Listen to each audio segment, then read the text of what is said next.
You are now tuning into the hottest station in town, PSYCH Radio.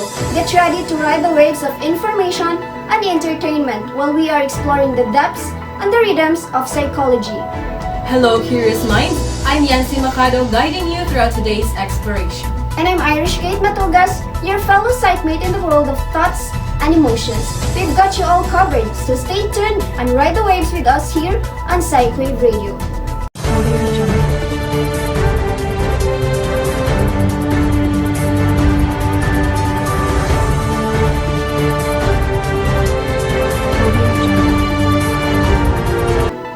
For the headlines.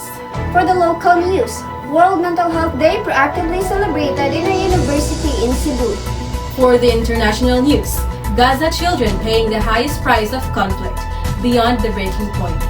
For the sports news, Magnolia began the new Philippine Basketball Association season on a high note. For showbiz news, Jody Santa Maria shared a picture and posted an inspiring message from her new achievement. And for entertainment news, Senior High and Kapamilya star Andrea Brillantes sparks a resonating start with the stellar performances and timely youth issues.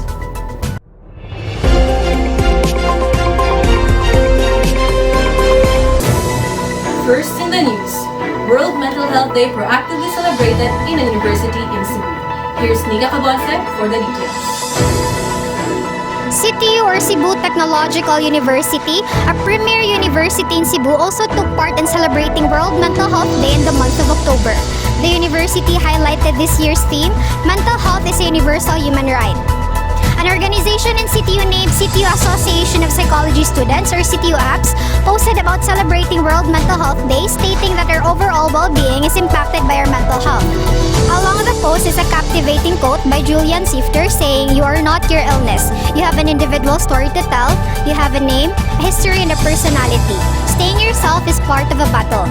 Lastly, to show support in celebrating this year's World Mental Health Day, psychology students and even every individual are encouraged to wear blue shirts to show their support. This has been Nika Cabonce, leaving you a quote, "Your mental health is your priority, your happiness is essential, and your self-care is necessary."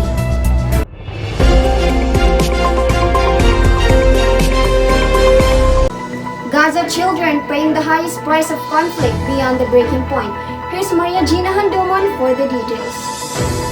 In a report released last June 2022, 80% of children from Gaza reported feeling in a constant state of fear, worry, sadness, and grief, which revealed that the children's mental health was already at breaking point. Now, nearly a month of relentless attack and bombardment, Israel poses children mental health beyond the breaking point.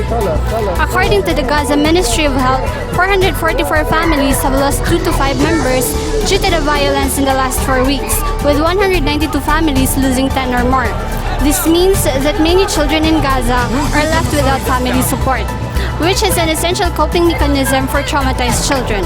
A wide range of signs and symptoms of trauma are being experienced by children in Gaza as a result of the current situation. This includes anxiety, fear, worry about their safety and the safety of those they love, nightmares and disturbing memories, insomnia, bottling up emotions, and withdrawing from loved ones. The trauma causing these symptoms is continuous, unrelenting, and getting worse every day. This is Maria Gina Handumon reporting on PSYCH Radio.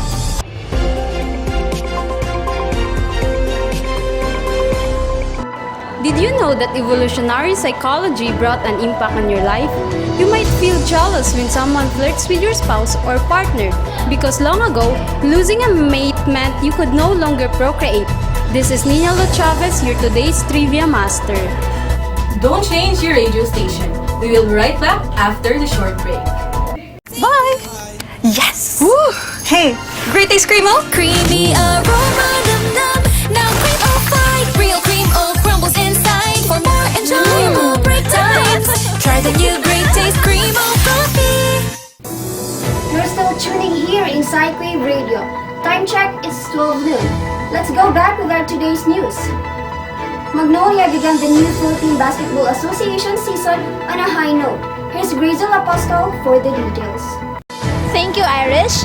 Magnolia began the new Philippine Basketball Association PBA season on a high note after piping TNT with a score 110-102 Sunday night at the Smart Araneta Coliseum in Quezon City. Tyler Bay scored crucial inside baskets down the stretch as the hot shot prevented the Tropang Giga from mounting a comeback. With TNT knocking on Magnolia's door, Bay kept his opponents at bay in the end as he dominated the shaded line for clutch shots. Bay began his later brilliance by draining a layup with 2.5 minutes, and then he scored on 2 dunks, including a putback jump with 24.2 seconds left and iced the game for the hot shots. Bay also finished with 31 points, 20 rebounds, 1 assist, and 3 steals, while Mark Baroka added 19 points, 3 rebounds, and 3 assists for Magnolia, which has now won 12 straight games dating back to preseason PBA on tour events. On the other hand, Ian Sangalang had 9 points, 8 rebounds, and 2 assists in his first game since he came back due to his sickness.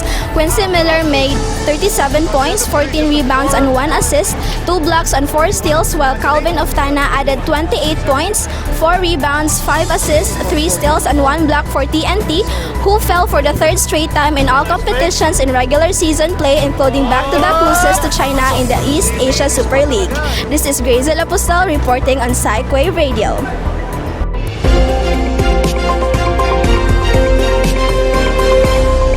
Jody Santa Maria shared a picture and posted an inspiring message from her new achievement.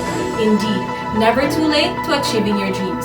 Here's Gerard Linoritor for the details. Actress and mother Jody Santa Maria shared on her Instagram account her graduation picture where she captioned, "Remember, it is never too late and you are never too old to reach your stars," achieving the degree of Bachelor of Science in Psychology. The actress also mentioned that she dreamt of finishing school ever since she entered show business, and today, after more than a decade, marks the fulfillment of her dream. After 4 long years, I am here graduating from college. A proof that there's no race. It's never too late or too early to reach our personal goal in life. Geraldine Auditor, reporting on PSYCH Radio.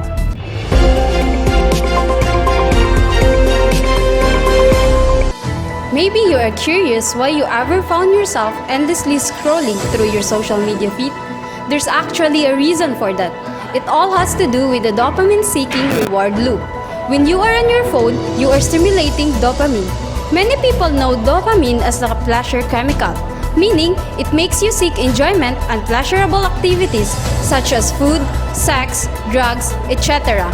But dopamine also makes you seek information and become curious. So when you are looking at your feed, your dopamine loop becomes engaging and makes you want to keep scrolling to look for more information. The scary thing is, you will never be satisfied with the amount of information. You will likely to continue to scroll through your feed until something interrupts you. This is Nina Lo Chavez, your today's trivia master.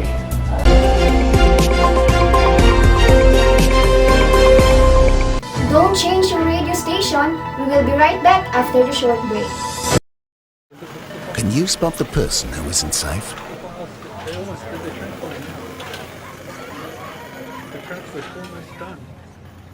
Not all hazards are physical.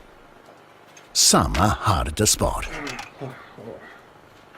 But if you keep an eye out, you can help. Huh? Are you okay? Not really. We keep our bodies safe at work. Let's keep our minds safe too. Because safety is everything.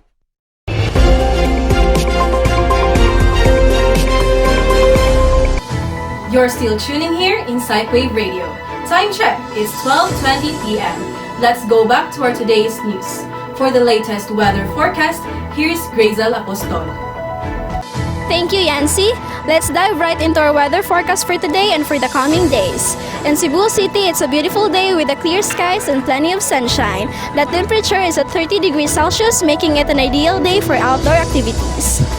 Heading to the South City of Talisay, expect partly cloudy skies with a high temperatures of 28 degrees Celsius and a low temperature of 23 degrees Celsius. There may also be a light chance of isolated rain showers in the afternoon. Now let's move to the west of Toledo City. There is a possibility of thunderstorms with a high temperature of 26 degrees Celsius and low temperature of 21 degrees Celsius. Residents are advised to stay indoors and take necessary precautions. For those at Mactan Island in Lapu-Lapu City, expect scattered rain showers throughout the day. The temperature will range from high temperature of 29 degrees Celsius and low temperature of 24 degrees Celsius. So don't forget to bring your umbrella if you're heading out. Up to the north of the Now City, it will be a bit windy with a high temperature of 31 degrees Celsius and low temperature of 25 degrees Celsius. The winds may be gutsy at times, so be cautious if you're near the coast. And that is the latest weather forecast here in Cebu and other surrounding areas. Make sure to stay updated with the latest weather information and stay safe. This is Grace Apostol and you're once again tuning in to PSYCH Radio.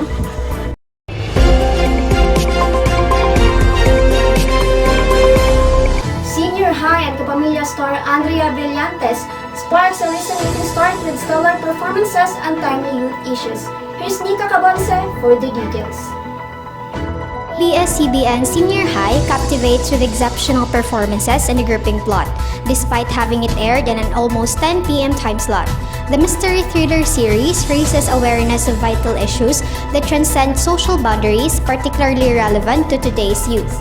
In an interview with Kapamilya showbiz reporter MJ Felipe, the actors emphasized that the series highlights crucial issues that the youth is encountering, such as peer pressure, bullying, mental health, and suicide. Furthermore, the show reveals hidden youth challenges, bridging the generation gap that is evident nowadays, and underlines the value of open communication to combat issues like depression.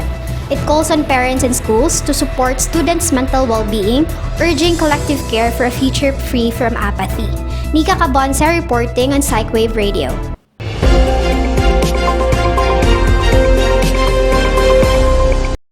Did you know it takes 5 positive things to outweigh a single negative thing? Our brains have something so-called negativity bias, where it makes us more remember the bad news than the good ones, and that is why you quickly forget that your co-worker complimented your presentation but keep dwelling on the fact that a kid at the bus stopped insulted at your shoes. To feel balanced, we need at least a 5-to-1 ratio of good to bad in our lives. This has been Nina Lu Chavez, your today's trivia master. Join me again next time as I give more trivia about psychology. Irish, Yancy.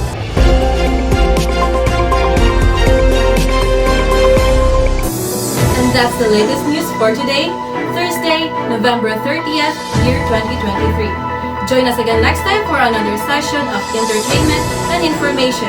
This has been Yancy Mahalo. And this has been Irish Great Natugas. Thank you for tuning in. Goodbye and have a good day. News with no bias. News with no exception. This has been PSYCH Radio.